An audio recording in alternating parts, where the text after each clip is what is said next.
bersyukur kepada Tuhan dalam kelimpahan maupun dalam kekurangan. Saudara, ini sesuatu yang luar biasa karena bersyukur itu lebih mudah kalau kita ucapkan, kalau kita katakan, atau kalau kita perbuat dalam hidup kita jika kondisi kita berkelimpahan. Amin.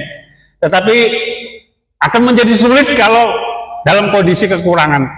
Tapi saya mau belajar dalam hal ini. Filipi 4 ayat 12 sampai 13. Saya senang dengan Rasul Paulus ini menjadi teladan buat saya sebagai sesama manusia. Ya, luar biasa.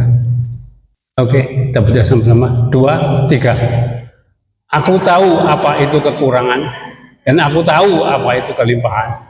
Dalam segala hal dan dalam segala perkara tidak ada sesuatu yang merupakan rahasia bagiku, baik dalam hal kenyang maupun dalam hal kelaparan, baik dalam hal kelimpahan maupun dalam hal kekurangan.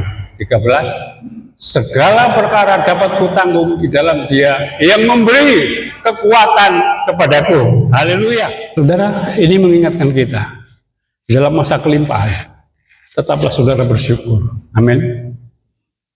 Dan tetaplah rendah hati. Itu sebabnya Tuhan mengasihi kehidupan kita. Demikian juga dengan kesehatan kita hari ini dan kemerosotan jasmani kita. Kita memang merosot, kita memang sakit. Kalau sudah tua seperti saya mulai tua ya. Kalau saya tidak mengakui, nah, repot itu ya. Jasmani kita pasti merosot. Tapi percayalah, kita masih bisa tetap setia untuk melayani Tuhan. Amin. Kita masih tetap bisa hidup rendah hati dengan segala hal yang telah kita alami. Justru karena kita sudah tua, kita belajar untuk semakin rendah hati. Karena jasmani kita pasti merosot. Sakit penyakit yang tidak diundang pun pasti datang. Yang dulunya kita sehat, yang dulunya kita bangga dengan kesehatan kita, maka sakit itu mulai datang. Ya, saudara, firman Allah mengingatkan kepada kita, ketika di dalam kelimpahan ada bahaya. Jadi ketika di dalam kelimpahan, bahayanya apa? Tanpa disadari, perlahan, ya, perlahan-lahan, tidak langsung. Namun pasti hati kita menjadi tinggi hati. Saudara, seperti Nebukadnezar, bukankah ini kerajaan Babel yang telah kubangun untuk kemuliaanku, kebesaranku, menunjukkan bahwa dia orang yang hebat. Memang Nebukadnezar hebat. Tetapi Nebukadnezar lupa bahwa dia menjadi raja adalah karena Allah mengizinkan. Dialah pengatur alam semesta. Dialah yang berdaulat di dalam kehidupan kita. Jadi masa kelimpahan dan kekurangan di dalam hidup kita, ada Allah yang berdaulat untuk menolong kita. Amin. Sebaliknya di dalam kesusahan, di dalam kesenangan, di dalam kelimpahan manusia bisa tinggi hati. Sebaliknya di dalam kesusahan manusia itu mudah putus asa. Di dalam keadaan susah manusia sering meragukan kasih Allah. Apakah Allah benar-benar mengasihi saya? Kalau sudah putus asa, seringkali orang itu melakukan hal-hal yang tidak benar. Kita ada hari ini bukan karena kita hebat, tapi karena Allah menggenapi janjinya untuk memelihara umat pilihannya. Amin.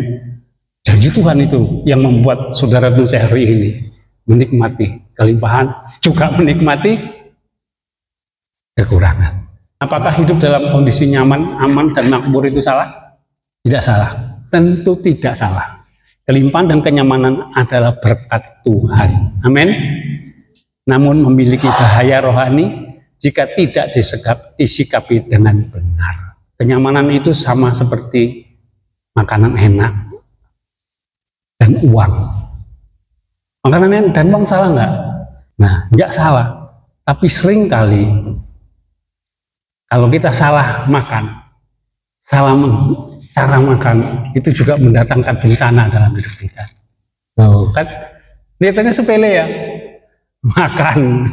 Tapi saudara, kalau kelebihan makan yang enak-enak justru juga membuat kita sakit.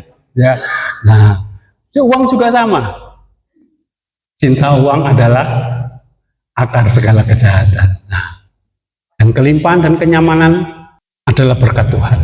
Namun tujuannya agar hidup kita menjadi berkat dan hidup dalam ketaatan, bukan untuk pemuasan diri.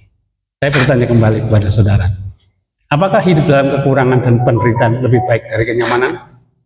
Di tangan Tuhan, kekurangan dan penderitaan menjadi alat untuk membentuk karakter. Ketidaknyamanan, sakit penyakit, segala sesuatunya yang terjadi dalam hidup kita, tetaplah kita mau bersyukur kepada Tuhan. Amin. Tuhan sedang memproses, membentuk karakter kita untuk naik ke tempat yang lebih tinggi. Kelimpahan dan kekurangan di tangan Allah menjadi alat supaya kita mengandalkan Allah di dalam hidup kita.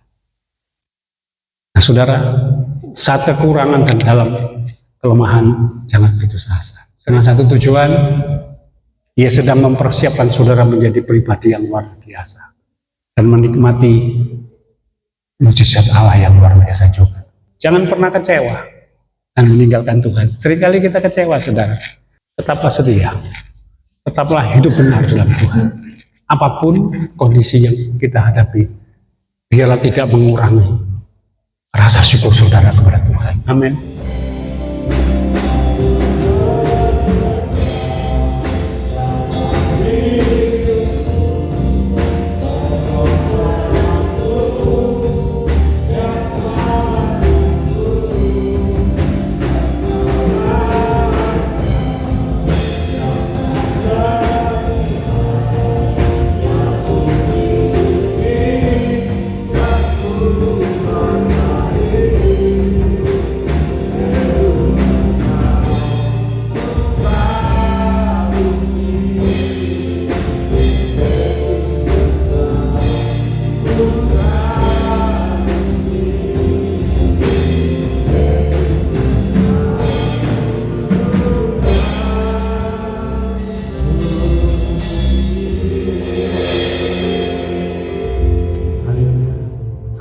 Roti di tangan kanan saudara, dan saya akan membacakan ayatnya.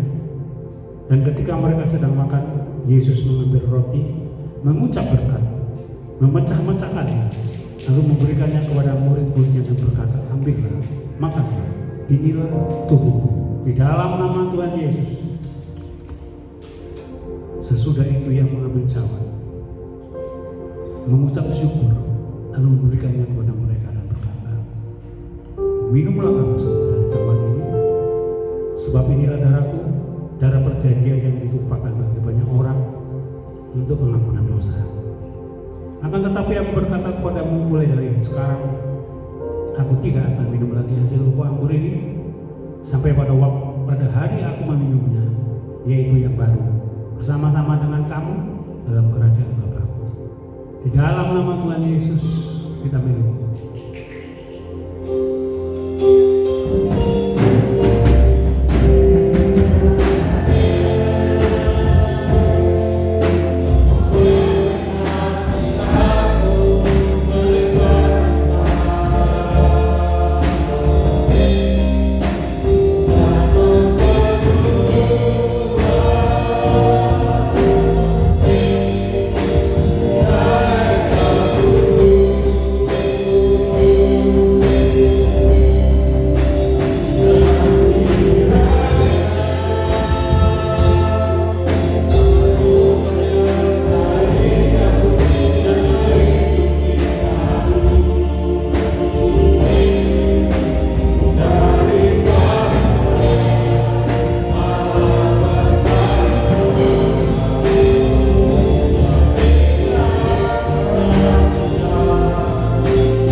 pulanglah dengan damai sejahtera Allah yang berlimpah-limpah. Dan kekuatan Allah yang berlimpah-limpah akan tetap menopang kehidupan saudara dan saya. Dan berkat-berkat jasmani yang berlimpah-limpah akan memelihara kehidupan saudara dan saya mulai hari ini sampai maranatha. Semua ini kami terima dalam persekutuan nama Bapa dan Putra yang Tunggal, Yesus Kristus Tuhan kita, dan Roh Kudus menjamin saudara dan saya akan menikmati setiap janji-janji Allah. Di dalam nama Tuhan Yesus yang percaya boleh